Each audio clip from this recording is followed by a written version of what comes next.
Hey guys, so today I'll be looking at my iPad and we'll be talking about all the different things on it.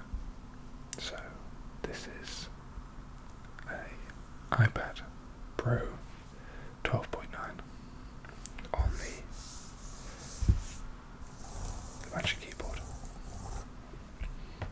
and on top of that I've got an Apple Pencil. I thought it might be useful to know all the different things that are on this iPad and do a video on it, because I watch a million of these to know if there are any things that I should be using.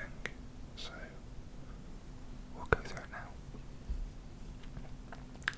So to start off with, as I'm sure you've noticed, I don't have any icons on this part of the screen. I actually have most of the icons that I use down the bottom.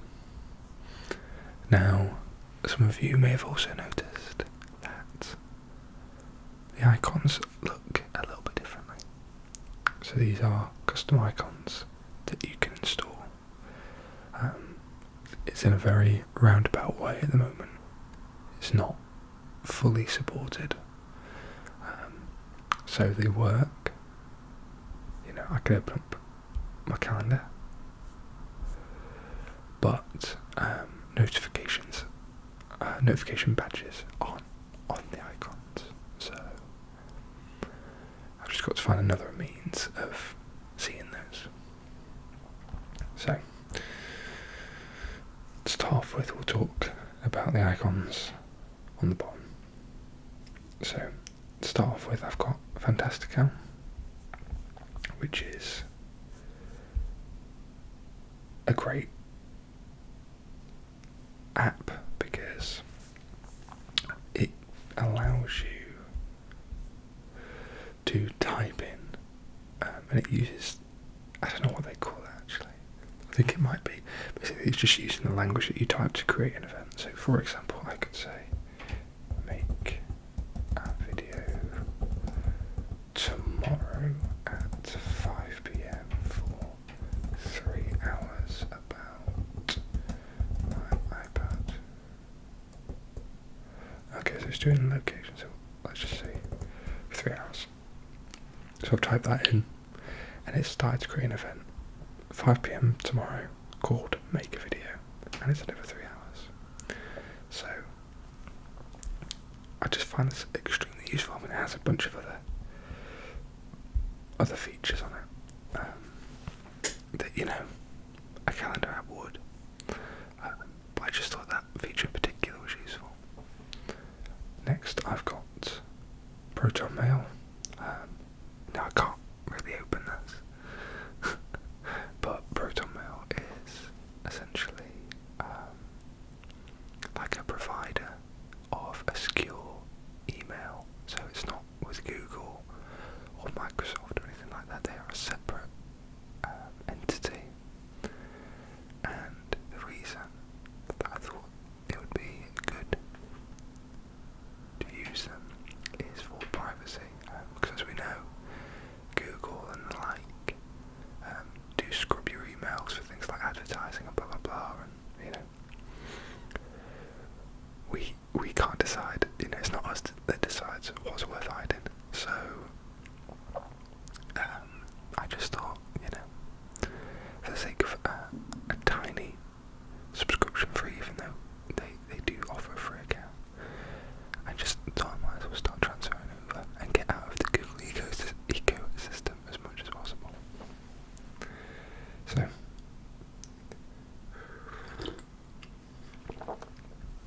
in a similar fashion, I've got Outlook here, Microsoft Outlook, which is my work email, which I obviously can't open.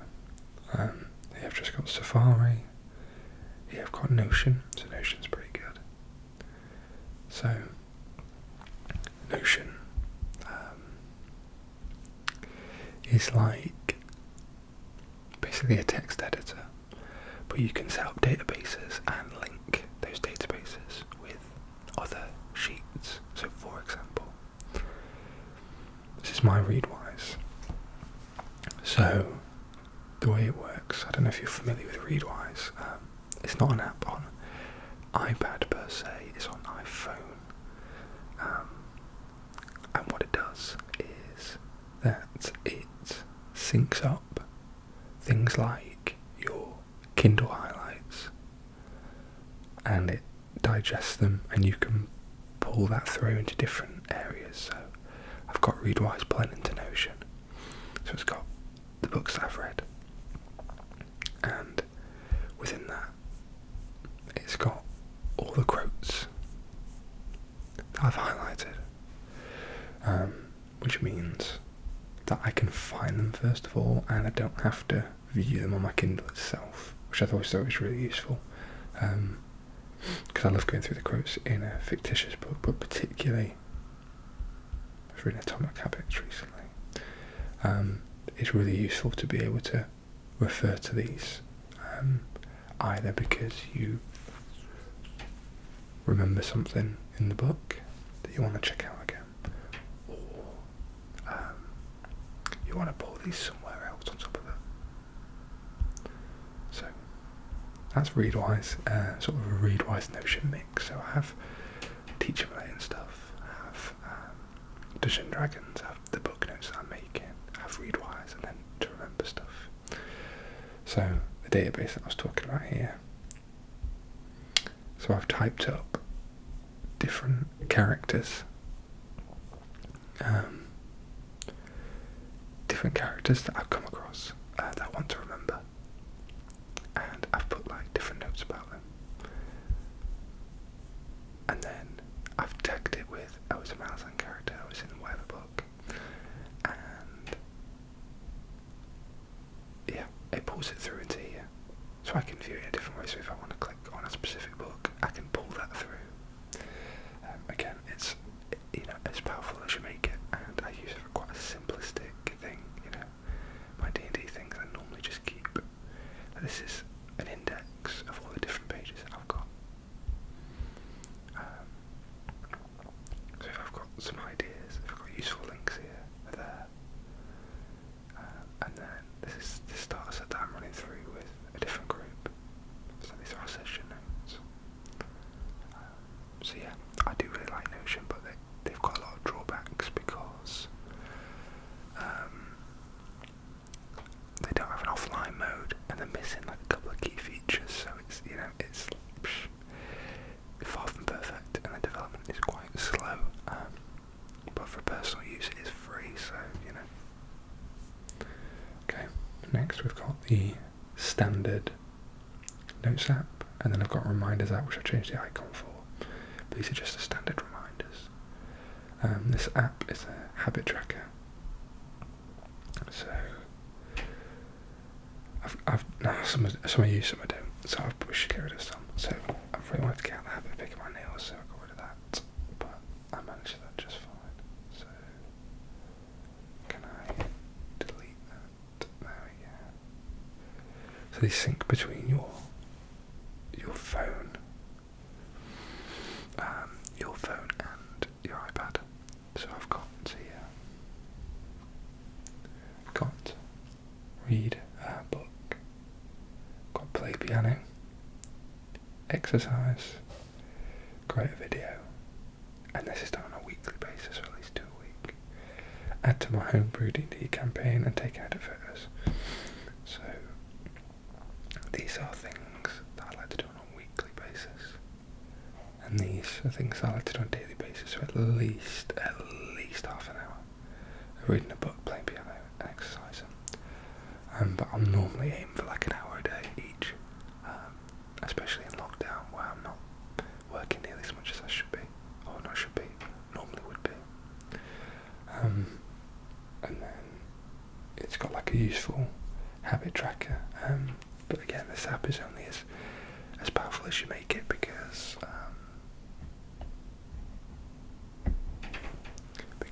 if you forget to fill it out every day, so there are times that I do read a book for a couple of hours and I just forget to put it in the app, so then it's saying, oh yeah, you didn't do anything yesterday. So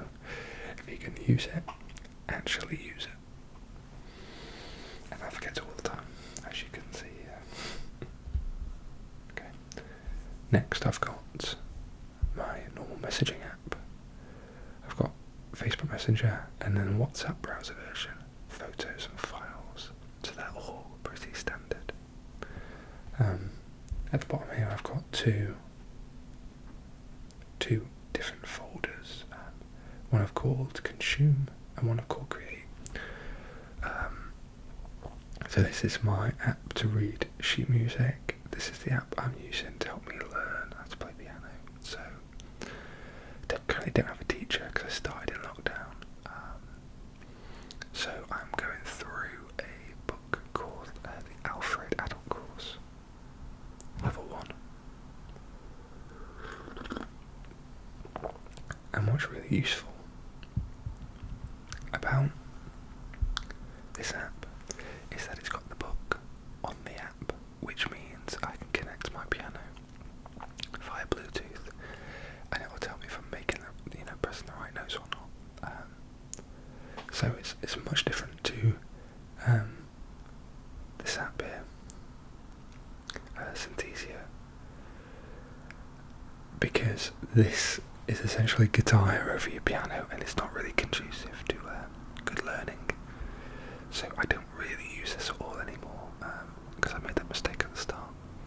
Whereas this is just a supplementary app to use alongside the actual book I'm using. And it doesn't present the notes in this form. Okay, it shows you the sheet music. A note trainer to help me get better at sight reading. Again, apps are not, not better at teaching using a teacher, but it's not an option for me really, and I don't want to pay 20-30 quid an hour for Zoom, so I'm just going to wait it out. MuseScore, is another sheet music source. This piano app I've never really used. It's just another teaching thing, but again, doesn't seem like it's really any good. And VSCO and Lightroom, two very popular photo editing apps.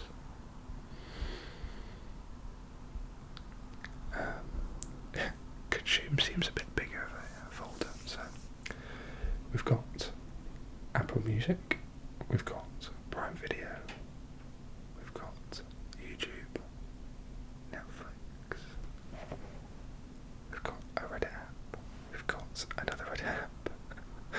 I constantly bounce between these two. Slide has certain things that I really like on iPad, but I just think Apollo just edges out most of the time. Twitter, don't really use it. News Reporter is an RSS feed reader, so it can be quite useful, but the problem is with that, that a lot of news sources disable or limit the functionality of an RSS reader.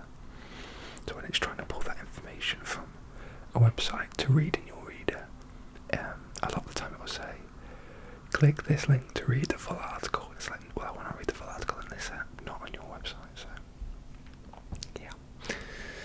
BBC News, Arts and Culture Google apps can be quite cool. Chunky, that's a comic app. So you can see all these different comic books here. I'm actually not reading comic books at the moment because I feel like I'm reading other books a lot more. But I think I'm due a Walking Dead and Why the Last Man reread because, it's always just in my head to read, and they're both just so good. There's also another couple of things I might like to read. I never did finish The Sandman, so that would have been really nice to read. And let's just press on it. Oh. There you go. Okay, you tap, tap, tap, tap, tap, tap. Normally I'm viewing it vertically, portrait, but just to give you an idea.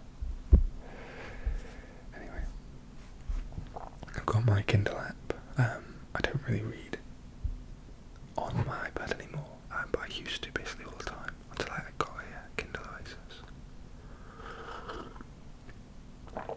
because it was on a massive sale. Otherwise, I would have never bought it. Oh, I was mistaken. Fair enough. I thought that Readwise was only on iOS. I misspoke.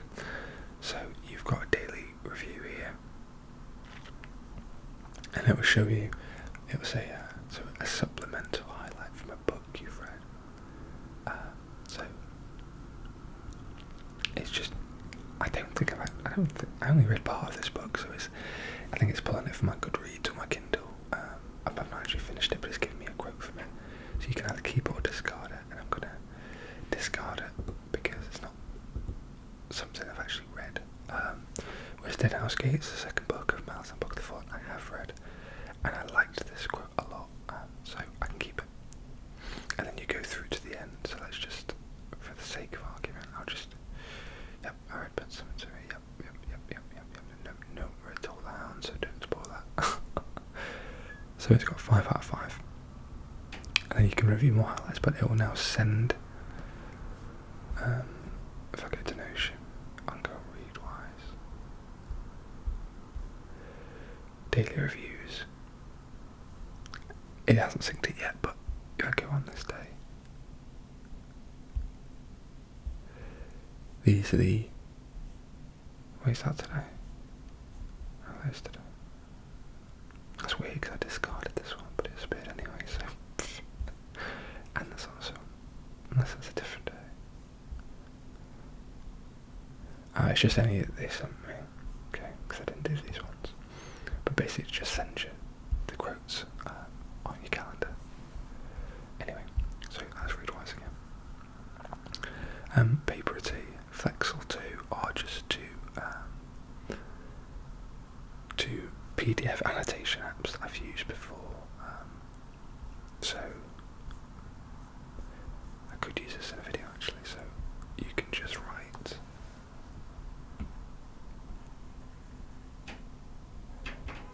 directly on the app. So you could underline things. Obviously, I would take the iPad flat and put it on the table. But yeah, so you can just annotate things, and I thought that's been really useful before. Especially when I was at uni and I was reading tons of books, but that's something that I still do now.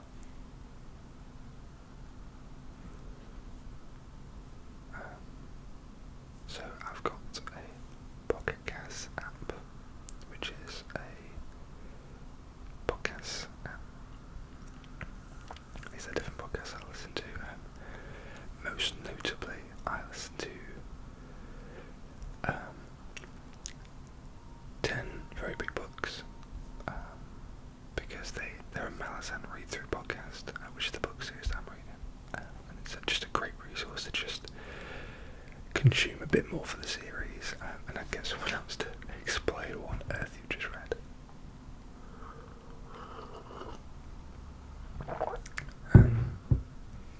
I used to listen to The Drive a lot, but a lot of the episodes got really technical about medicine, and I'm not, I'm not a doctor, so that became quite difficult.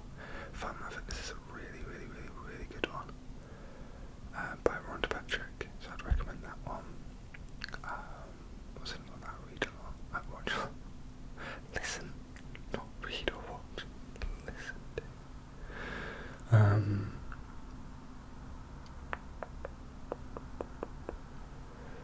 There was another one that I particularly go through. There's a couple that I've added that I've just not listened to yet.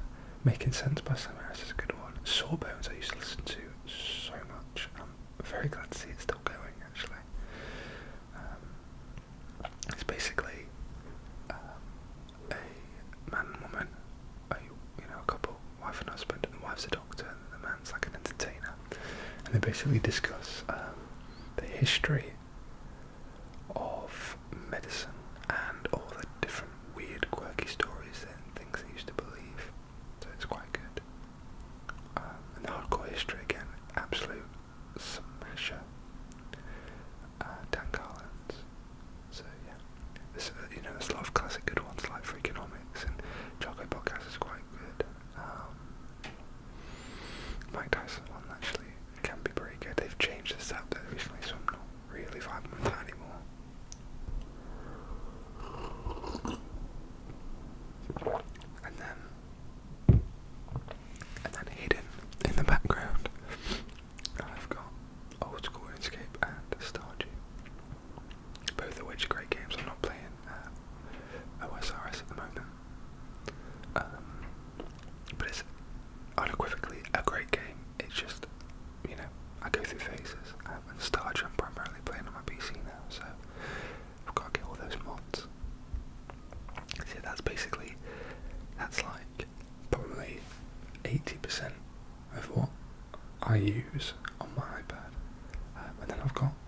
things dotted around. So I've got productivity apps.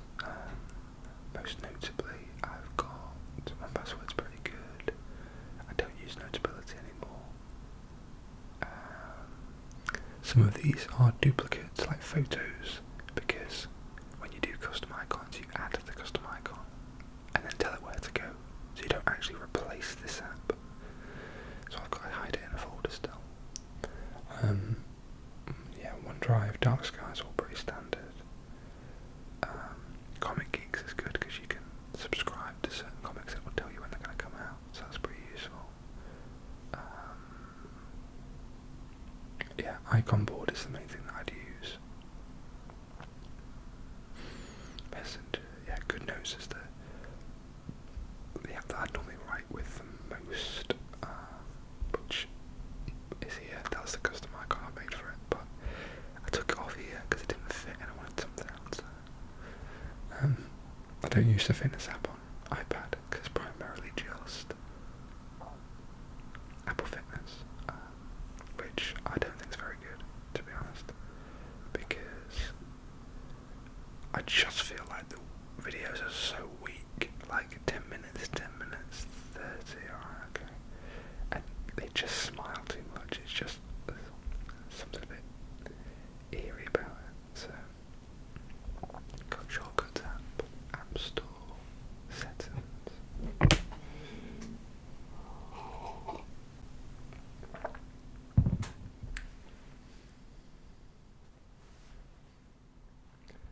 Got GarageBand, which was just the way that I was trying to record audio onto my iPad when I used the Blue Yeti. But now I've been using this app as well, but at the moment the Zoom H6,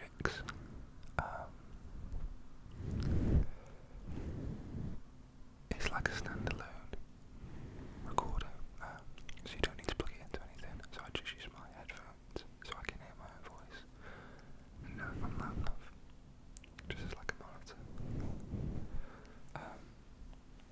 But it's like a note-taking app that I thought might have replaced Notion, but it doesn't look to it at the moment, even though it's a really solid app. So I started typing up book notes here, but I chose to put it somewhere else. So it's syncing my highlights here, my Readwise highlights, because I thought I'd try it out and see how it looked.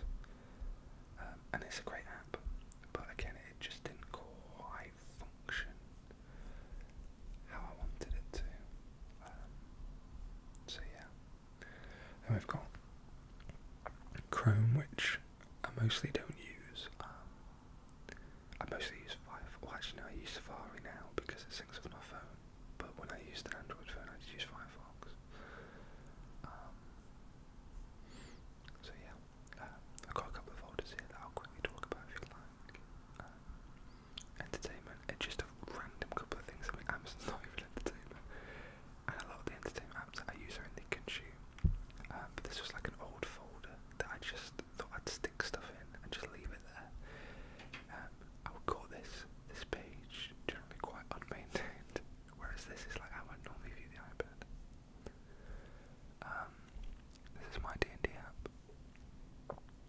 my folder with lots of different things I use for D&D.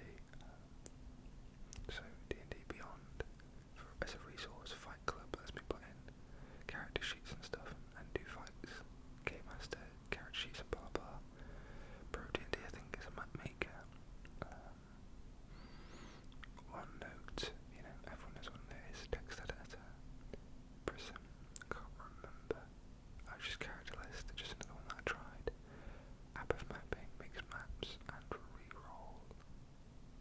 100% sure. So let's discover that together.